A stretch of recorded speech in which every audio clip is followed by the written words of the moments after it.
Welcome to Sports from the Couch I gotta say, it's the stupidest thing in sports. with your host, Mike Mercado. Players cannot stand him. Coaches cannot stand him. Most importantly, the fans can't stand him. Brought to you by Mercado Airwaves. I'm gonna say it once, and hopefully I'm wrong, but it's a disaster waiting to happen. That is so bad, that is absolutely brutal.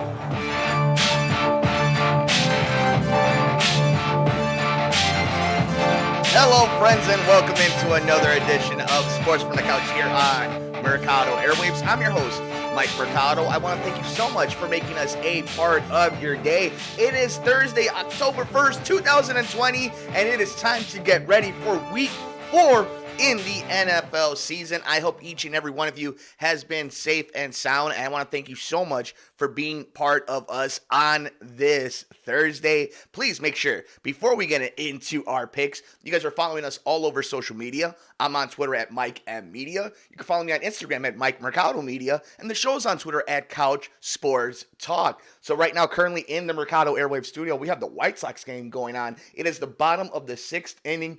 4-6 Oakland over the White Sox in a win or go home Game 3. The winner advances to the ALDS. If you're also late to the news, we found out that the Chicago Cubs were postponed against the Miami Marlins today. They will be making up Game 2 on Friday in Chicago and Saturday, if necessary, for a Game 3. And some other breaking news, Doc Rivers is the new head coach for the Philadelphia 76ers. We'll talk about all these other sports later on in the week on the Saturday edition of Sports from the Couch. But today, it's time to get ready for Week 4 of the NFL. And if you're new to us here, first of all, thank you so much for making us a part of your day. If you're watching the video live, you can see my pretty face. You can see the studio itself. This is the sports section of the Mercado Airwave studio. We have the pop culture. We have the true crime. We have a bunch of different areas here that we're exposing throughout the months ahead. But with that in mind, if you're new to the program, we make our confidence picks on CBS Sports. It's part of a league that we're in. And you get 15 to 16 points. Normally, you would get 16 points. But this week, the Tennessee Titans, the Pittsburgh Steelers have been postponed off the schedule for Week 4 because of COVID-19. So this week, we only have 15 games to pick. You pick your confidence by picking your winner and adding points to it.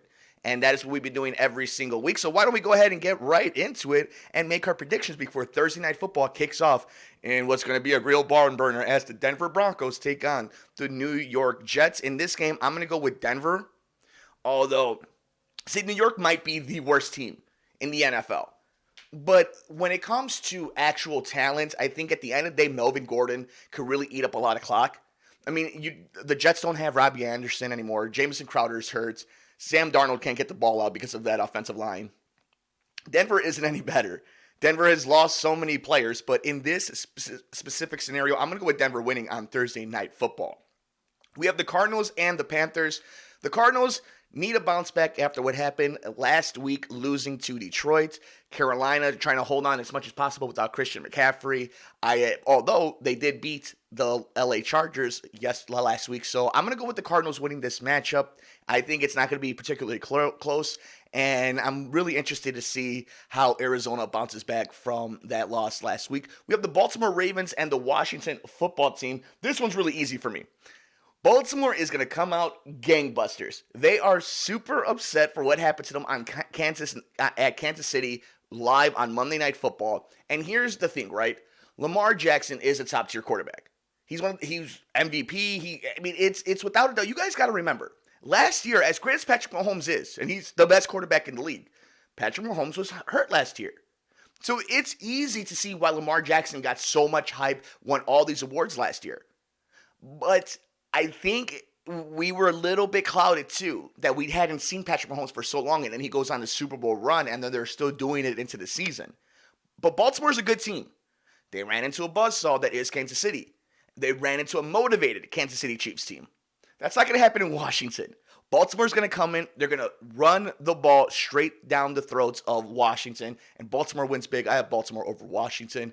We have Cleveland versus Dallas, two teams that need wins, two teams that have a lot of drama around them. I don't think Cleveland is as good as their last win was. Obviously, Dallas is going to need some type of answer from what happened last week. I mean, they have played some competitive games. They have played some interesting games. So I'm going to go ahead and I'm going to go with Dallas in this scenario. They need this win. That NFL East is horrible. So this is their chance to get some wins and make themselves the true team to come out of the division, even if it's only with 9 wins. You have to win this game against Cleveland at home in Dallas. We have the Colts taking on Chicago. Here we go. Nick Foles starting for the Chicago Bears. No Kareem Hunt. Indianapolis. Good team. I like their defense. A lot of teams have them. A lot of experts have this team specifically in the Colts as a sneaky pick in the playoffs. I think you're just daydreaming if you think that. I mean, Kansas City is obviously the team to pick in the NFL, not just the AFC. But in this game, Nick Foles could run the offense way better than anybody else has at quarterback with Matt Nagy here, right? And I don't think any of us are going to argue that. We all may like Mitch as a dude, but Nick Foles was the better quarterback. The real problem comes in with Nick Foles. Will he finish the last 15 games of the season? I don't think so. He has never proven that. He's a guy that comes in, he's kind of like a bullpen arm. He comes in, he helps you win, but chances are he's going to go on the DL, and in this case, the IR. Chances are Mitchell Trubisky is going to be the quarterback again for the Chicago Bears. Whether it's a long-term solution, I don't know. But specifically for this game, it's funny because I'm going to go with the Bears. I don't think they're better than Indianapolis. I just think Nick Foles runs this offense so well, and he does have some pieces, and you have the Colts who are still trying to figure it out. If they can contain Jonathan Taylor, I think Chicago wins this game, and it's going to be a really close one. And this is the first time where you feel that if it becomes a shootout, that you're in it. And I don't think Nick Foles is a top 20 quarterback. I don't think Nick Foles is this special quarterback. He's a Super Bowl winning quarterback. He's a Super Bowl MVP.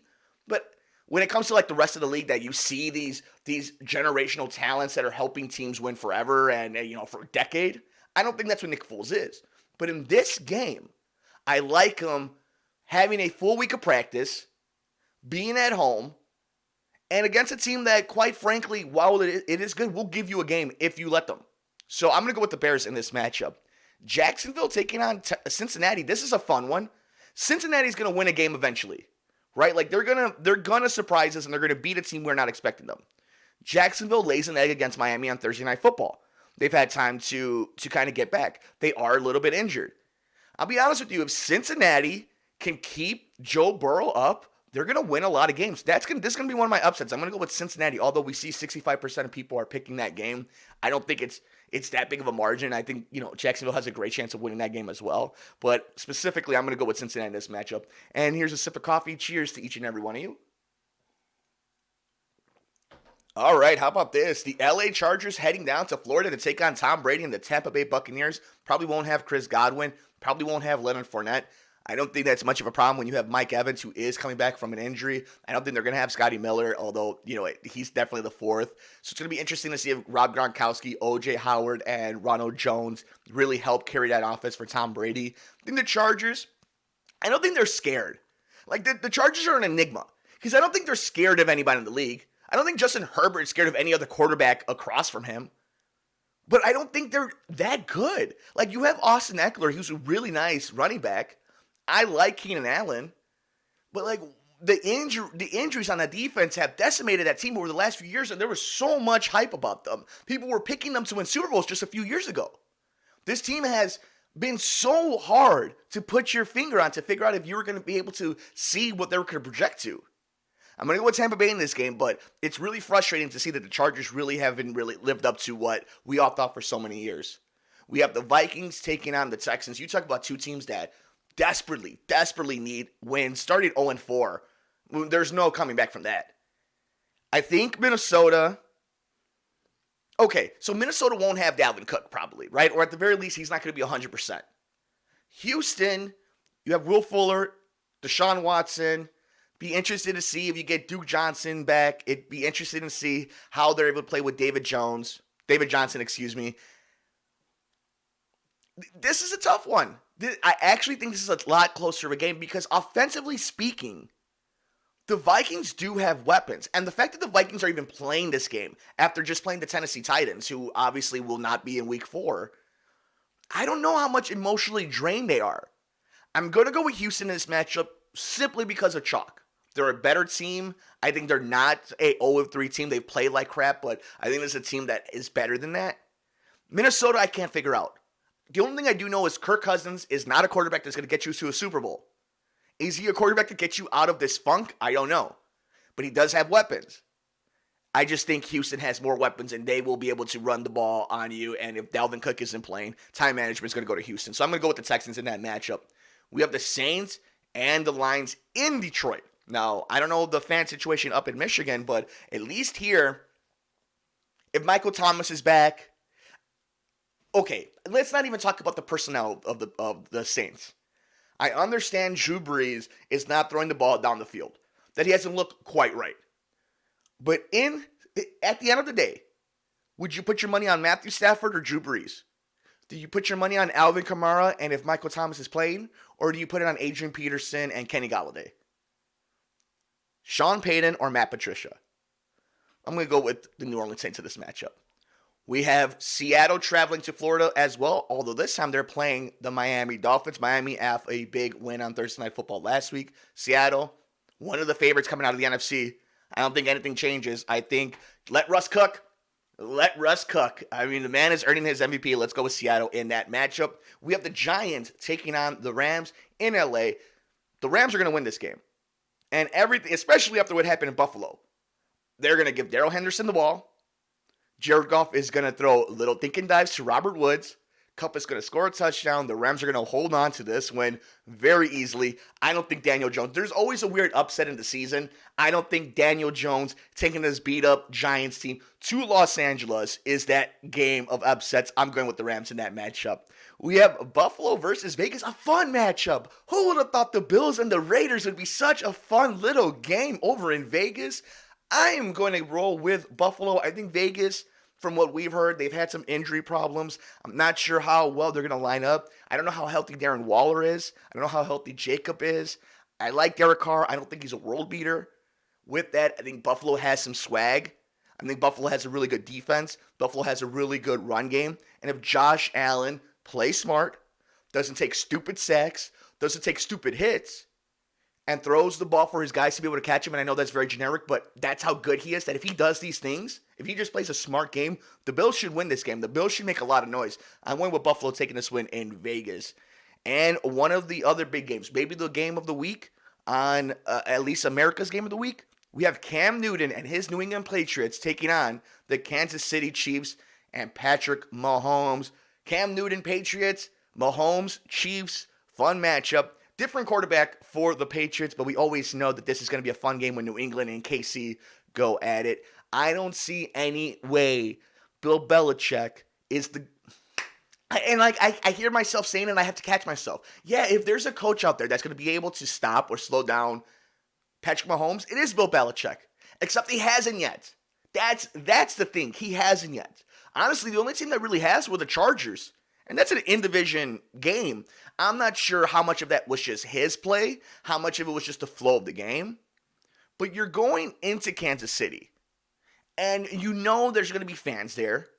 That's a little bit different than some of the other stadiums you're going into. The weather's not going to be great, and this Chiefs team is running on all cylinders. They're not going to stop you offensively. They'll let you put up points if you're able to keep up with Patrick Mahomes, and I think Cam Newton can do that. That's what we didn't see with Lamar Jackson on Monday Night Football. Lamar Jackson, an explosive quarterback, athletic quarterback, smart quarterback. Can he make the big play down the field when he has to? Can his receivers get open for him? They have at other points. They haven't against KC. Cam Newton can do it on his own. He could throw it 70 yards on a dime. He can run it 40 yards and into the end zone. He's a smart quarterback, has been to the Super Bowl, has won MVPs. He's seen it all. You're not going to fluster Cam Newton. Kansas City's the better team. We're going with the Chiefs in this matchup. If it were in New England and it were any other year where there were fans, I might go with the Patriots in this matchup. But for what we've seen, for the year it is, Kansas City's going to win 15 games, more than likely. Maybe they lose 2 games and end up 14-2. I don't think it's at home that they're going to lose, and I don't think it's this particular matchup so early into the year. I'm going with the Chiefs in this matchup. And on Sunday Night Football, boy, I wish they could switch this one up. They had the flex option, huh? The Philadelphia Eagles, the struggling Philadelphia Eagles, take on the hobbling San Francisco 49ers in San Fran. Who knows who will be back? Who knows if Jimmy Garoppolo will play? If you would get back George Kittle, I'm not sure what's going on with Raheem Mostert. So there is some questions about San Francisco. Philadelphia, again, another team that's just completely hurt, and they're going to have to play Alshon Jeffrey, and who knows. I heard somebody say it, I think it was on the Dan Patrick show, somebody was the guest on, and they said, it looks like Carson Wentz has the yips. So one or two things are going to happen, right? He's going to fall off the cliff, and it doesn't get any better, or at some point it's going to even out. San Francisco has been holding on, but here's the thing, they will run the ball down your throat. They will keep time of possession, and you are traveling all the way to the West Coast. I'm going to go with San Francisco, the home team in this matchup. Philadelphia can definitely be the upset team, even though I think they're the better team going into the season. I think most people would say. I'm going to go with the 49ers in this matchup. And to close out week 4 on Monday Night Football, the Atlanta Falcons take on the Green Bay Packers. I'm going to go with Green Bay in this matchup. Atlanta just doesn't have any luck going on their way. And think about the games that they've lost. They've lost games against guys who they've had the better quarterback in their matchup. They've had the better offense in those matchups. Except for this week. You're going against Aaron Rodgers. Going against Aaron Jones. You might be going against Devontae Adams if he's back. Alan Lazard is playing as a really nice 2 wide receiver. This Green Bay Packers team is no joke. And again, they keep it to 24 points. They're going to beat you. This is a team that can beat the Kansas City Chiefs. Not defensively, because they're not going to stop Patrick Mahomes. They can keep up with Patrick Mahomes. And Atlanta's an interesting team because they were the kind of team where you just expect that you can always put them down for 7 wins because of just strictly Julio Jones, Calvin Ridley, and Matt Ryan. But that's not the case. And then they have this albatross of a contract with Todd Gurley. And I like Todd Gurley, but it puts a jam pack on that position.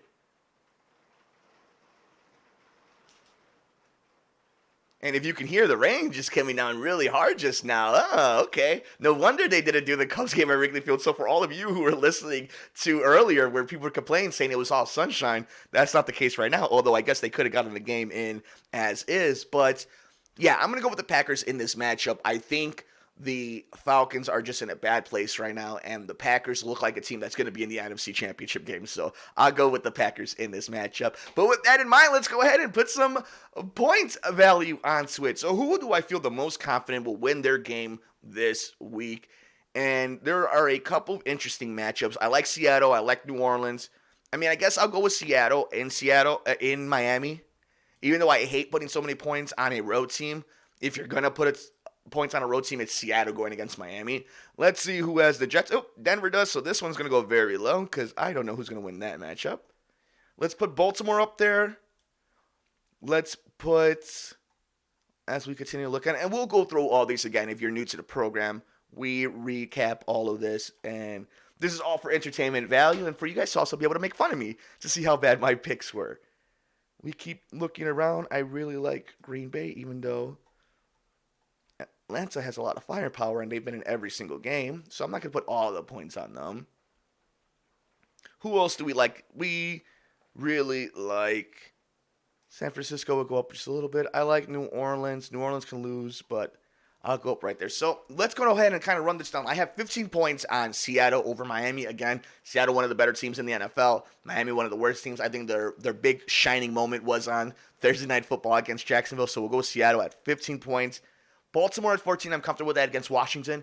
I don't think Haskins can really run the offense that way to keep up with Baltimore. And Baltimore is just going to respond from last week. So I'm going to go with the Ravens in that matchup. I like Tampa Bay. I'll go with Tampa Bay up. Even though they're not going to have all their weapons, I trust Tom Brady at home will be able to control the clock. And I just don't think Tyrod Taylor's the type of guy. I mean, he's not playing. I don't think Justin Herbert's the type of guy that's going to be able to gunsling Tom Brady. And if Tom Brady has any weapons, I'm not worried about this offense. Although Austin Eckler has looked a lot better with Herbert as his quarterback, so something to look out for. And we keep looking at, I'll take Arizona over Carolina. Carolina, again, they do have some weapons. They haven't been using DJ Moore, but I think if you're looking at this team for what it is, as long as Robbie Anderson and Mike Davis are able to play, Carolina will be in this game. But if Kyler Murray is really going to be a future MVP, this is a game he has to play great. They have to win. And if they don't have DeAndre Hopkins, that's going to be interesting. Although I think he will find a way to suit up. That's something we got to keep our eye on. But I'm going to go with Arizona with 12 points in this matchup. And we keep looking. I'll go ahead and I'll put New Orleans ahead of Dallas. You know what? I'll take that back. I'll put Dallas ahead of New Orleans. I think Dallas has a really good chance of winning their game. I will do the same. Okay, the Rams. Yeah, okay, so the Rams have to go all the way up there because they are playing the Giants, and I don't think I will put since they are the home team, I will put 15 points on the Rams. That is for sure. And let's look on the bottom. Who don't we trust? Kansas City will put some points up because they're good, and if we lose by playing Kansas City, that's what we get. No harm, no foul in that one. Put these up a little bit. So, okay, I guess Cincinnati will be the bottom. I guess. No, this is pretty good. I actually kind of like how this played out. I like Houston a little bit more than Denver. I like Kansas City a little bit more than Buffalo. I'll switch these up like this if you're watching this right here. And I think that's it. We'll go ahead and recap it, guys. So on week 4, here are my confidence picks to see who wins and how many points I'm willing to put on them to try to win this week. I have 15 confidence points on the Rams over the Giants. I have 14 confidence points on the Seahawks over Miami. 13 confidence points on the Ravens beating Washington. 12 confidence points on Tampa Bay over the Chargers. 11 confidence points on Arizona beating Carolina. 10 confidence points on the Cowboys over the Panthers. 9 confidence points on New Orleans beating Detroit. 8 confidence points on the Bears over Indianapolis. 7 confidence points on the Packers beating the Falcons. 6 confidence points on the Chiefs beating Cam Newton's Patriots. 5 confidence points on Buffalo beating the Vegas Raiders. 4 confidence points on San Francisco holding on and beating the Eagles. 3 confidence points on Houston over Minnesota. 2 on Thursday Night Football as Denver will beat the Jets, and 1 confidence points on Cincinnati upsetting the Jacksonville Jaguars. Let's go ahead and save it, and let's go ahead and call it, guys. Thank you so much for making us a part of your day. We really appreciate it. Thank you guys for all the support, for always being such awesome people. Make sure you're staying with us all over the universe on social media. I'm on Twitter at MikeMMedia. You can follow the show on Instagram at Mike Mercado Media. And of course, the show's on Twitter at Couch Sports Talk. Like, rate, review, and shares wherever you get your favorite podcast at Mercado Airwaves. Please like us on Facebook at Mercado Airwaves. We have swag, teespring.com/Mercado Airwaves. And we have a Patreon, patreon.com/Mercado Airwaves. Take care of yourself. Take care of each other. Enjoy all the games. Let's hope that our Chicago baseball teams can rally back and survive elimination. Enjoy the finals. Enjoy the football game. We will see you next time here on Sports from the Couch on the Mercado Airwaves Network. I'm Mike Mercado.